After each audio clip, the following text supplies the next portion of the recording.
हा किंवा माझा ड्रॉवर उघड. हो उघड उघड, काही हरकत नाहीये. तू ये. हा ड्रॉवर उघड. हा त्याच्यात एक कागद असेल तर तो काढ आणि त्याच्यावरचा नंबर जरा टॅली कर. हा करेक्ट. ते नंबर टॅली कर आणि कस्टमर केअरची मीटिंग कॉल कर. ठीक आहे. बाय. नंदन तू कसा काय इकडे आणि तुला पत्ता कोणी सांगितला?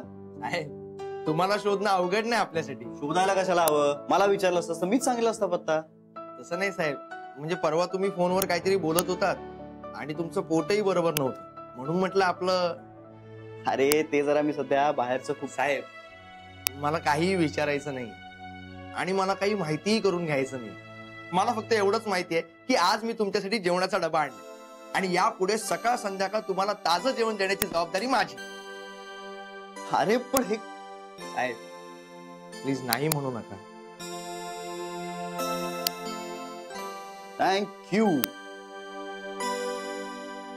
Thank you so much. थँक्यू. अरे पण मित्रा लाजवतोयस तू मला. काय गरज आहे याची? साहेब तुम्ही गरज नसताना खूप काही केलं आमच्यासाठी. ते कोणीही करतं. कोणी नाही करत साहेब. तुम्ही देव माणूस आहात आमच्यासाठी आहात साहेब. आणि तुम्ही असे रोज बाहेर जेवताना हे जेव्हा मी माझ्या बायकोला सांगितलं ना तेव्हा तिने पिसच काढली माझी. मला म्हणाली सकाळ संध्याकाळ साहेबांना डबा मी देत जाईन म्हणून. नाही वहिनींना थँक्यू सांग. अरे पण आता रोज सकाळ संध्याकाळ जान्हवी इकडे येऊन स्वयंपाक करतेय तेव्हा तुला रोज डबा आणायची काही गरज नाहीये. साहेब मॅडमला कशाला उगत त्रास, मी आणून देत जाईन ना. तुझ्या छत्रीवाल्या मॅडम ऐकणार नाहीत. साहेब पण आमच्या सारख्यांनी कधी उपयोगी पडायचं तुमच्या. ऐक माझं, आज डबा आणलास मी खाईन पण रोज रोज नको रे आणूस. आणि मला लागलाच ना तर मी हक्काने सांगेन तुला. हा अरे हो तू डबा आणलायस हे जान्हवीला कळून टाकतो म्हणजे उगाच घाईघाईने इथे येत बसणार नाही ती. साहेब तोपर्यंत मी चहा करू का? परफेक्ट कर. तू काय फक्कड चहा करतोस ना? कर. साहेब ते चहा साखरेचे डबे माहित नाही. वाटलंच होतं मला. मी शोधतो थांबा.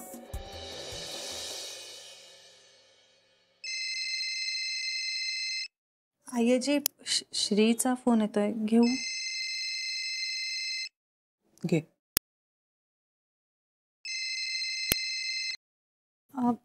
हा बोल श्री. हा अगं जान्हवी फोन अशा करता केला होता की आज नंदन डबा घेऊन आला माझ्यासाठी. बरं मग? नाही म्हणजे तू उगाच दगदग करत नाही निघालीस तरी चालेल. म्हणजे तुला उगाच हेलपाटा नको पडायला. Very good. Very good. तू हट्ट नाही का करणार आहेस की नाही मला यायचंच आहे म्हणून? नाही म्हणजे असंच. असंच? बरं ठेवू का मी फोन? का? बोल ना माझ्याशी. नंतर. तू काय एवढं तुटक बोलतेस?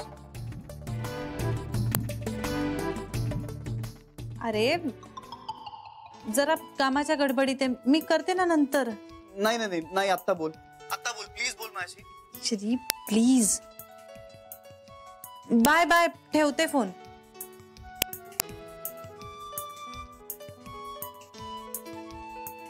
काय झालं? एवढा आनंद कसला? आज नंदन गेलाय श्रीसाठी डबा घेऊन. बरं झालं म्हणजे आता मला जायला नको.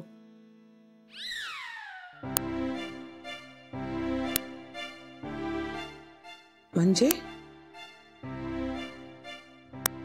आईजी आता तुम्ही मला धर्म संकटात टाकताय.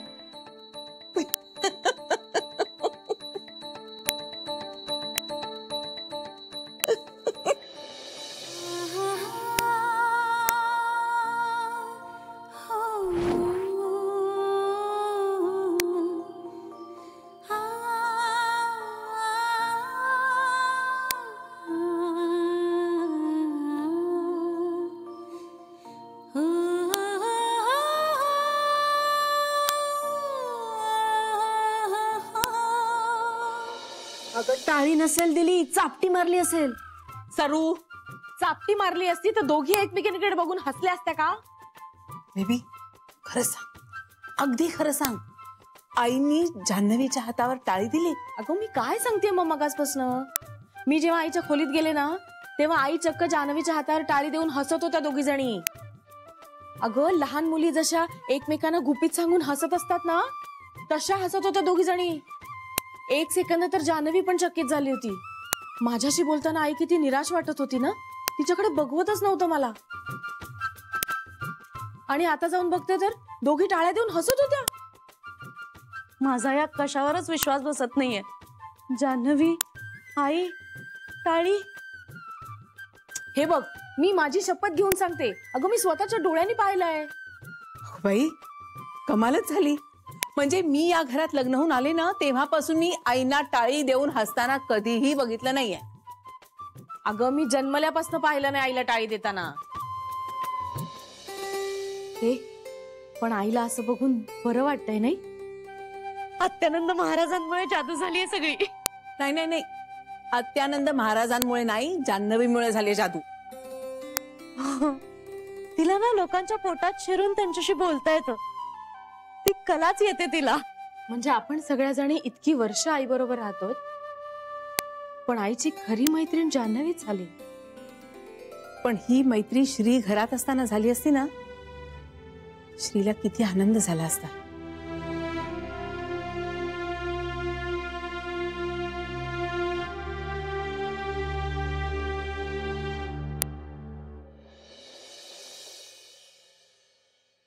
आता तो तुमच्याशी एम्प्लॉई सारखं वागतोय ना, मग तुम्ही पण बॉस सारखंच वागा ना.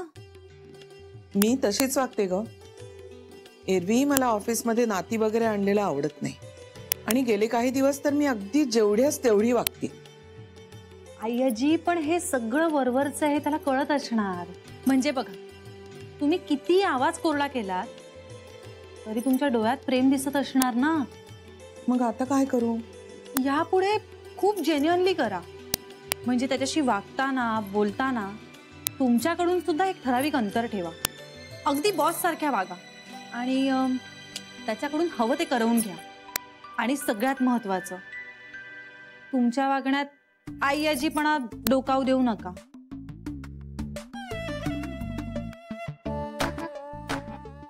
हे करायला हवं, पण मला जमेल का ग? का नाही जमणार? हे बोलणं सोपं आहे, पण असं क्षणाक्षणाला ठरवून नाही बाई वागता येत. त्याच्याशी एवढं परक कसं वागायचं? जमेल तुम्हाला आईयाजी, नक्की जमेल. हे आपण का करतोय हे लक्षात घ्या, म्हणजे जमेल. तू ठरवलंस ना तर कुणालाही कुठल्याही बाबतीत विश्वास देशील. पण हे सगळं आपण केलं आणि तो आणखीनच बिथरला आणि भलतच काही करून बसला तर मग मी आहे ना. आणि समजा त्याच्या मनात जर भलतच काही आलं तर मी समजावीन त्याला. कारण त्याला कुठे माहितीये आपण दोघे मिळून करतोय.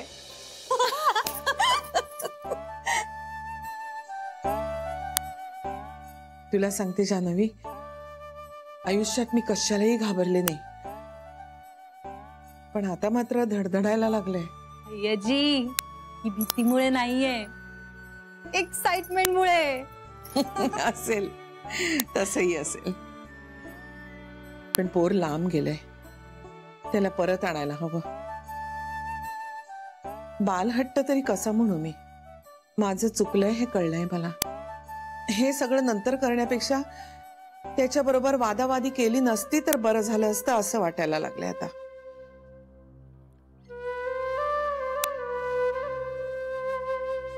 आय्याजी, एक सांगू, माझं ना श्रीवर खूप प्रेम आहे, पण आता मी तुमच्या बाजूने, कारण मलाही तो परत यायला हवाय स्वखुशीने आणि मानाने.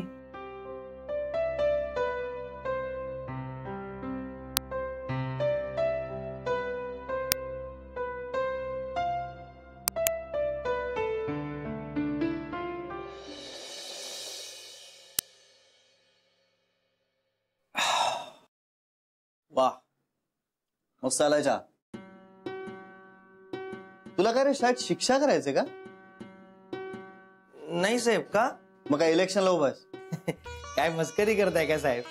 हे मग बस उभा का राहतोयस? साहेब मी पिऊन आहे, मला उभं राहायची सवय आहे साहेब. हे बघ तू आत्ता पिऊन नाहीयेस, बस. नाही साहेब, मी तुमच्या समोर नाही बसणार. नंदन, अरे ऑफिस नाही, हे घर आहे, बस. साहेब पण तुम्ही मोठे आहात ना आमच्यापेक्षा. नाही रे नंदन, आता मी तुझा ऑफिस मध्ये सुद्धा बॉस नाहीये, तुझ्यात सारखा एक एम्प्लॉई आहे, बास. साहेब ते काही असलं तरी मला तुमच्या बरोबर बसायला सांगू नका. तुम्ही देवासारखे आहात माझ्यासाठी.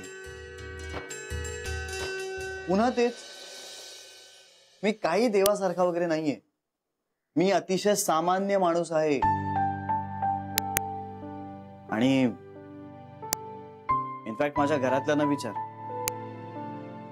त्यांच्यासाठी तर मी एक दुष्ट माणूस आहे. आणि आय्याजीसाठी तर मी विलन आहे, विलन. आय्याजी बरोबर मी जे काही वागलोय ना, त्यासाठी ती मला आयुष्यात कधी क्षमा करू शकेल असं नाही वाटत मला. साहेब तुम्ही काय बोलताय मला काहीच कळत नाही.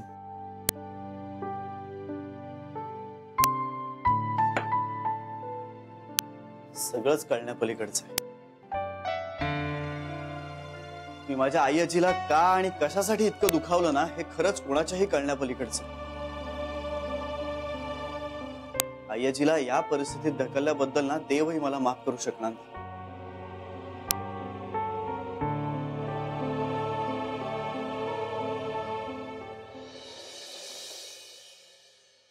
नाही, पण तुम्हाला काहीतरी एजचा प्रूफ आणावंच लागेल.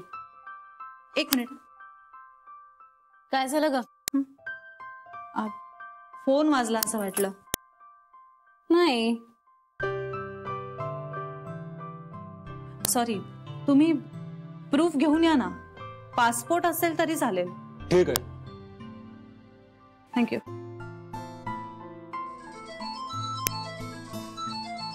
माझा फोन आहे, बोलायचंय? छे, हाय, 2 मिनिटांनी करू? आज काय प्लॅन आहे एवढा? नवऱ्याच्या फोनची एवढी आतुरतेने वाट पाहतेस? नवरा नाही ग, आजी सासूंचा फोन येणार आहे. आजी सासूच्या फोनची एवढी आतुरतेने वाट पाहते, कमाल आहे. आता त्यांचाच फोन महत्वाचा आहे. ऐको, जिजूला कॉम्पिटिशन. जान्हवी जान्हवी, तुला एक पर्सनल काम सांगू. एकाना फोनवर फक्त असं सांगायचंय की मी दिवसभर अवेलेबल नाहीये फोनवर आणि पूर्ण दिवस अवेलेबल नसणार आहे. बरं सांगते ना, काहीच हरकत नाही. थँक्यू. सर, कुणाचा फोन येणार आहे? मी लिहून घेते, म्हणजे गोंधळ नाही होणार आहे. छे, ते नाव लिहायला थरथरेल हात तुझा. माझ्या सासूचा फोन येणार आहे. काय झालं, सकाळपासून 3दा त्यांचा माझ्या फोनवर फोन आला. मी 2दा रॉंग नंबर म्हणालो. 3ऱ्यांदा फोनवर सासूबाई म्हणाल्या, सारखा रॉंग नंबर कसा लागतो? तर मी म्हणाला, सासूबाई माझ्या फोनवर नेहमी रॉंग नंबरच येतो. म्हणजे आता त्यांना कळलं ना की मी खोटं बोलतोय ते. त्यामुळे आता काय आहे, आता मला फोन स्विच ऑफही करता येणार नाही आणि लँडलाईन वर आलं तर कळणार नाही. म्हणून म्हटलं प्लीज तेवढं काम कर जान्हवी. हा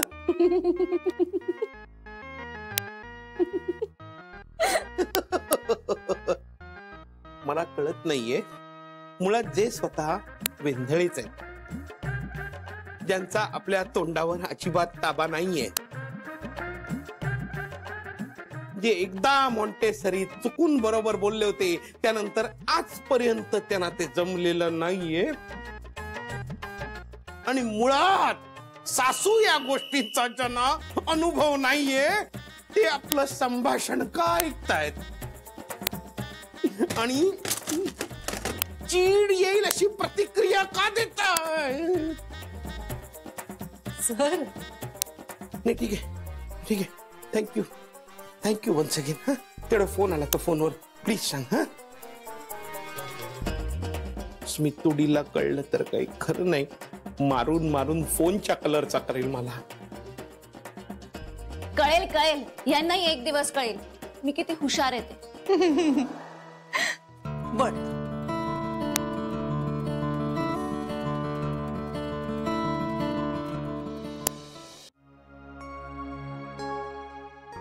हे काय झालं? जान्हवीला विचारायला हवं. कम इन.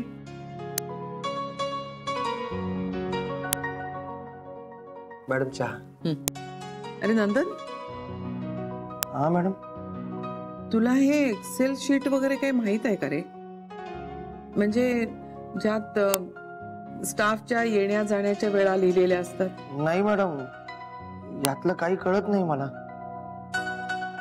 काय रे तुम्ही मुलं, आजकालच्या जगात कॉम्प्युटर येणं महत्वाचं आहे. हो, मी शिकणार आहे. मला माझ्या नातसूनेनं शिकवलं, तिला येतं, पण तीही फार कामात असते. छोट्या छोट्या गोष्टींमध्ये तिला विचारणं बरोबर नाही. मग श्री साहेबांना विचारा ना मॅडम, ते कॉम्प्युटर पळून पियाले. नाही म्हणजे यातलं काही त्यांना येणार नाही असं होणारच नाही.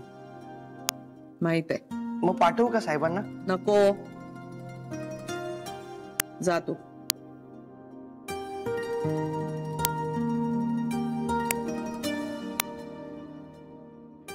श्रीला पाठवतोय. माझ्या श्रीला सगळं येतं, माहित आहे मला.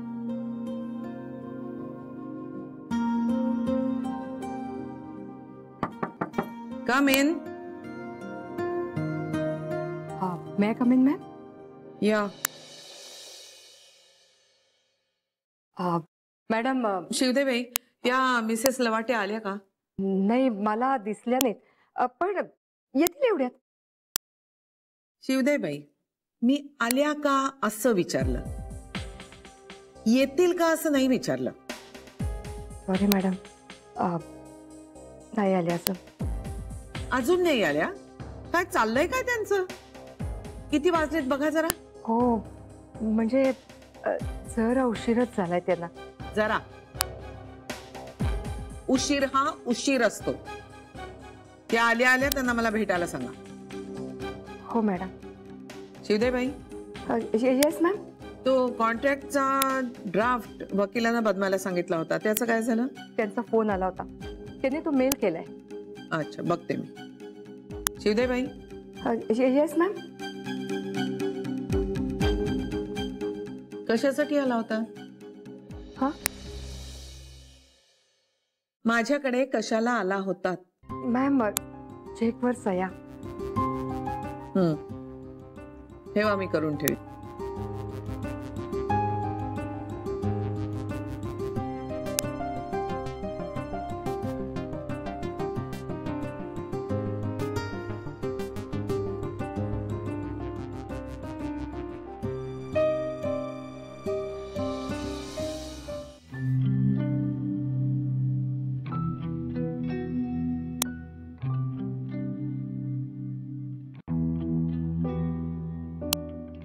मॅडम, मी आत येऊ का?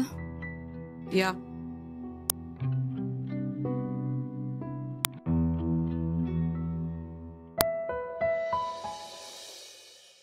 मॅडम, तुम्ही मला बोलावलं?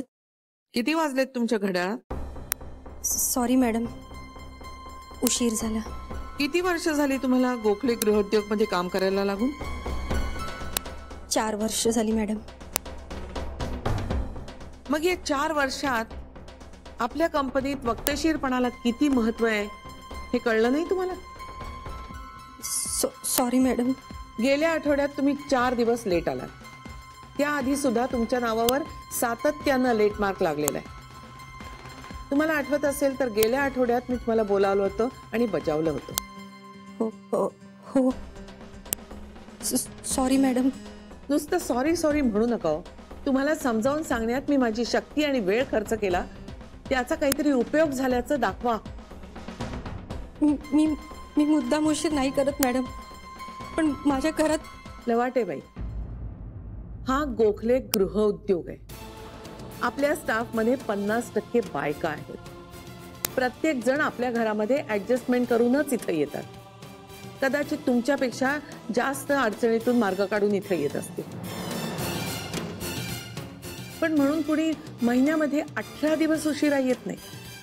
तुम्ही उशिरा आलात म्हणून कंपनीनं तुमचे पैसे कापले म्हणजे हिशेब चुकता झाला असं तुम्हाला वाटत असेल तर तुम्ही चुकता आहात.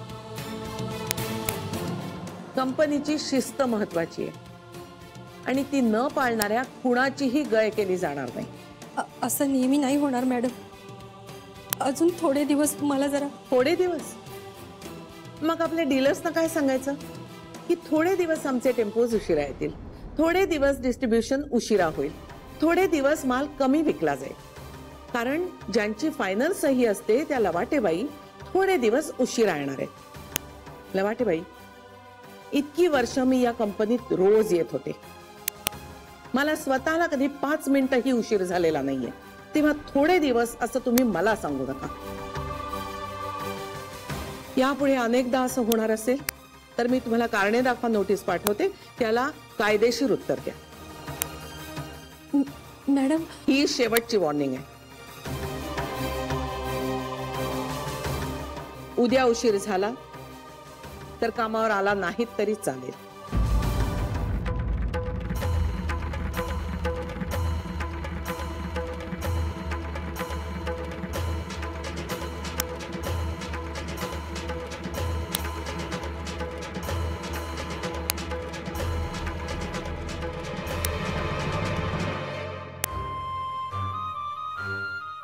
चेकवर सह्या करून झाल्या शिवदेबाई?